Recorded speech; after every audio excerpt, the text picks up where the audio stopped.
Samuel Eto'o mène une grosse bataille avec le ministère des Sports depuis plusieurs mois déjà, mais pas que, parce qu'on a également vu Samuel Eto'o avec l'ONIES, notamment lors de la dernière rencontre Namibie-Cameroun qui devait se jouer, bataille sur les stades. On a vu les playoffs du Cameroun, c'était compliqué avec les stades. On a même un stade du côté de Douala qui a été bloqué à quelques minutes seulement d'un match. Pour Roger Mila, il est clair que Joseph-Antoine Bell veut nuire à Samuel Eto'o parce qu'il a dit dans l'entretien, je cite, « Il ne doit pas empêcher Samuel de faire son travail. Si lui, il n'a pas pu être président, il n'a pas à empêcher l'enfant de travailler. Je suis très déçu de son comportement. » Est-ce qu'après aussi, Samuel Eto'o, dans ces différents conflits qu'il oppose à l'ONIES, n'est pas la cause? Parce qu'on a vu, notamment lors de la dernière rencontre du Cameroun sur le territoire camerounais,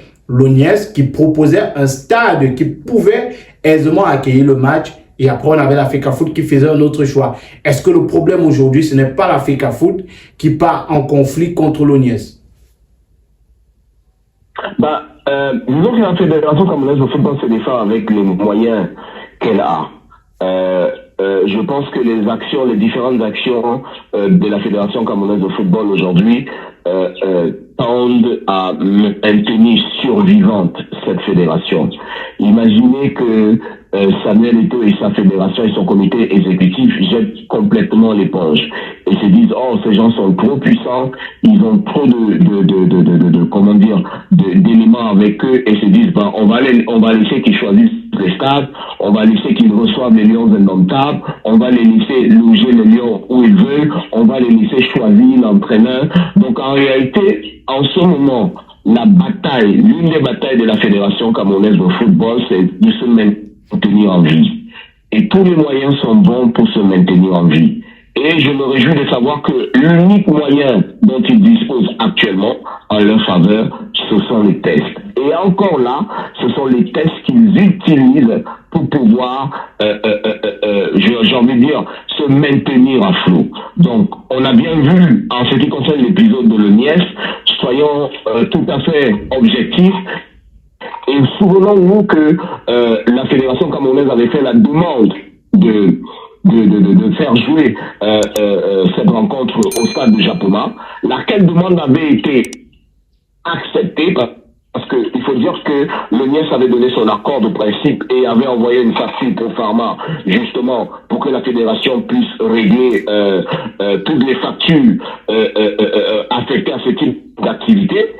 Mais après, l'ONIES a fait volte-face, je pense après le discours du ministre, je ne sais plus ce qui s'est passé, mais je pense que après il y a eu volte-face de l'ONIES qui disait que non, le stade n'est plus disponible, il faut faire jouer la rencontre à Yaoundé exclusivement. Je pense personnellement qu'il y avait là encore une volonté de nuire à la Fédération camerounaise de football, et quand vous avez devant vous des gens qui veulent vous nuire, si vous baissez la garde, vous êtes mort. C'est exactement ce qui peut se passer si le président de la Fédération camerounaise de football et son COMEX arrivent à baisser la garde. Ils sont totalement morts, ils sont inexistants, et pour reprendre une expression entendue ici et là, la Fédération camerounaise de football deviendrait en cet instant une coquille vide.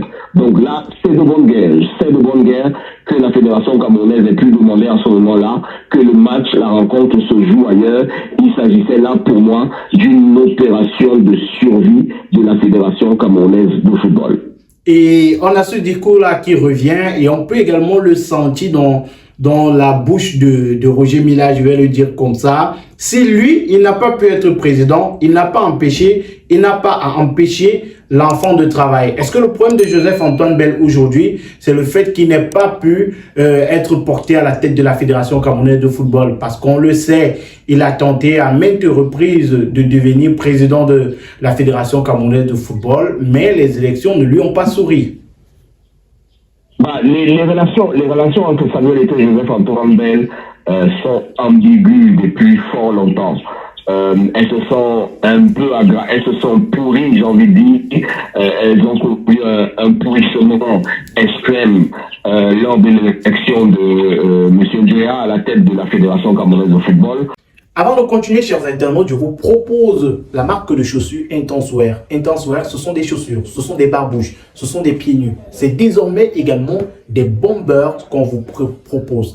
Intenswear vous propose des articles originaux pour vos sorties, pour aller à l'école. C'est la rentrée scolaire et c'est le moment idéal pour vous acheter ces articles Intenswear. N'hésitez surtout pas à contacter le numéro de téléphone qui est disponible juste au bas de l'écran pour vous arracher ces articles avec 20% de réduction pour cette rentrée scolaire. Intenswear, c'est différents modèles. Vous avez une panoplie de modèles qui vous sont proposés. Juste ici à l'écran, vous avez les différents modèles de chaussures, barbouches, pieds nus, bombers, sacs à main qui vous sont proposés par Intenswear. Vous avez ce modèle, par exemple, que j'ai entre les mains, qui est fait à base de tissu ghanéen, de très bonne qualité. Vous avez cet autre modèle qui est fait à base de jean noir, qui est de très bonne qualité. Vous avez d'autres modèles qui vous sont proposés ici. N'hésitez surtout pas de contacter le numéro de téléphone plus 237 694 46 70 29 et procurez-vous vos paires d'Intenswear. Souvenons-nous que depuis peut-être 3 ou 4 mandats aujourd'hui, tous les candidats ou presque qui ont été portés soit à la tête de la normalisation, soit à la tête de la Fédération camerounaise de football sont des candidats qui ont été soutenus soit ouvertement ou même entre guillemets secrètement par Samuel Eto'o-Fils. Et ça, on le sait. On sait que Samuel Eto'o-Fils, à l'époque où Joseph-Antoine Bell a voulu être président de la Fédération camerounaise de football, eh bien, l'actuel président de la Fédération avait choisi de soutenir d'autres personnes qui sont malheureusement des personnalités plus ou moins hors du football. Parce que souvenez-vous que le même slogan que Samuel Eto'o a aujourd'hui, le football aux footballeurs, on l'avait entendu implicitement Joseph-Antoine Bell le prononcer il y a quelque temps alors qu'il voulait briguer un mandat à la présidence de la fédération. Donc leurs relations, j'ai envie de dire, sont ambiguës depuis longtemps. Il y a eu une tentative interne en famille de réconciliation. Je pense qu'il y a eu une réunion dans la résidence de M. Bell à Douala, je pense, sous l'initiative de la mère de Samuel Eto'o à l'époque, avec beaucoup d'autres patriarches, parce qu'il faut dire qu'ils sont, comme on dit chez nous, des frères de village. Il y a eu des tentatives de réconciliation qui malheureusement n'ont pas fonctionné. Donc ces deux personnages sont dans des conflits qui durent depuis un temps, mais j'ai envie de dire, à un moment, il faudrait qu'on laisse un peu des problèmes d'ordre personnel pour travailler au profit de la patrie, parce que ce qui se passe actuellement en ce qui concerne l'image du Cameroun n'est pas très beau à voir, parce que justement ce conflit entre Joseph-Antoine Bell, M. Moïse Kombi, Marc Brice et Samuel Eto'o commence à devenir exécrable même aux yeux des soutiens des uns et des autres. Donc ces gens ont des problèmes depuis. Maintenant, je ne sais pas si c'est par jalousie que monsieur Joseph-Antoine Bell aurait agi en fermant les portes des stades sollicités par Samuel Eto'o, mais je dis, on doit dépasser des problèmes d'ego, dépasser des problèmes d'ordre personnel pour enfin se mettre ensemble pour le bien de la patrie et des Lions indomptables qui sont un label fort pour notre nation. Roger Mila a également parlé du sélectionneur Marc Brice qu'il traite de hors-la-loi. Il dit il est un hors-la-loi. Un entraîneur qui confisque les passeports des joueurs, qui prend les clés du vestiaire est minable.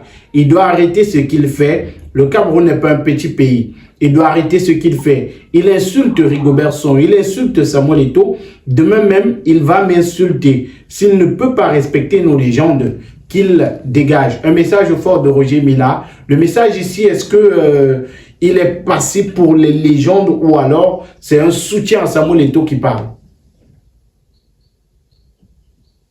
Moi, je ne suis pas choqué par les mots.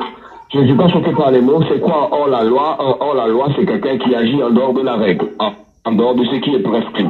Maintenant, qu'est-ce qui est prescrit? Il est clairement prescrit selon les tests, selon l'analyse des tests, que les supérieurs hiérarchiques de M. Marc Brice, entraîneur, sélectionneur des Lions indomptables, c'est le président de la Fédération camerounaise de football.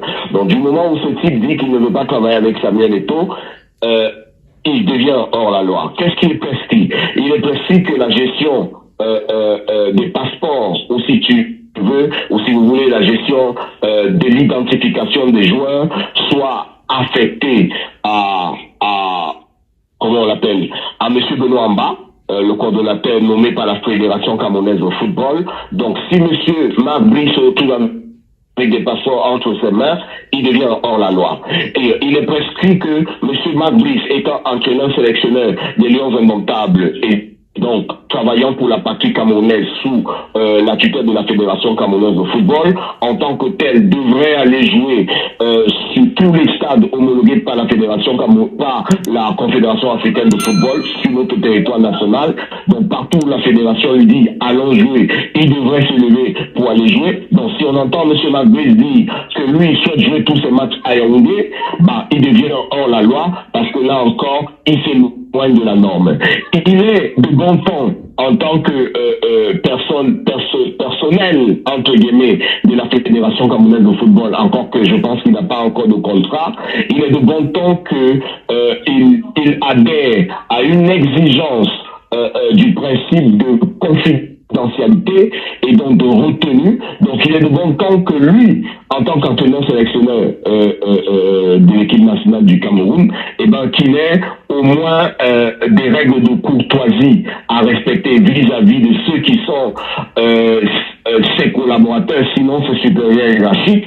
Eh ben s'il se met à dire n'importe quoi dans les journaux contre Samuel Eto'o, oui, c'est hors la loi. Parce que là encore, il s'éloigne de l'éthique professionnelle qui encadre son métier et qui encadre les circonstances qui l'ont amené à être sélectionneur national au Cameroun. Donc oui, je suis d'accord avec son excellence Albert Roger Mila, c'est hors la loi, qui devrait plutôt faire profil bas au lieu de chercher à faire les grands entraîneurs. Parce que ça, il faut que tout le monde le sache. On devrait le savoir. Marc Brice partira un jour. Mais ça n'enlèvera pas la légende que Samuel Eto'o, ça n'enlèvera pas les accomplissements de cet homme, de ce grand footballeur que fut le président de la Fédération camerounaise de football. Ça ne lui enlèvera rien de tout ce qu'il a accompli pour le Cameroun. On aura très vite oublié Marc Brice, comme on a oublié Pierre Lechantre qui nous a fait remporter une coupe d'Afrique en 2000 alors qu'on était dans une disette qui durait depuis plus d'une décennie. On oubliera très rapidement Marc Brice, mais là encore, il nous laissera certainement une société, j'ai envie de dire, des fans fissurés aujourd'hui parce que à l'évidence, rendez-vous à l'évidence qu'aujourd'hui les supporters des Lions Indomptables sont divisés. Il y en a qui en viennent à sauter que André Onana encaisse des buts, il y en a qui en viennent à sauter que tel ou tel autre joue ou ne joue pas. Ça nous divise tout ça. Ça nous divise suffisamment pour que l'on puisse dire que cet homme aussi est un problème pour le Cameroun.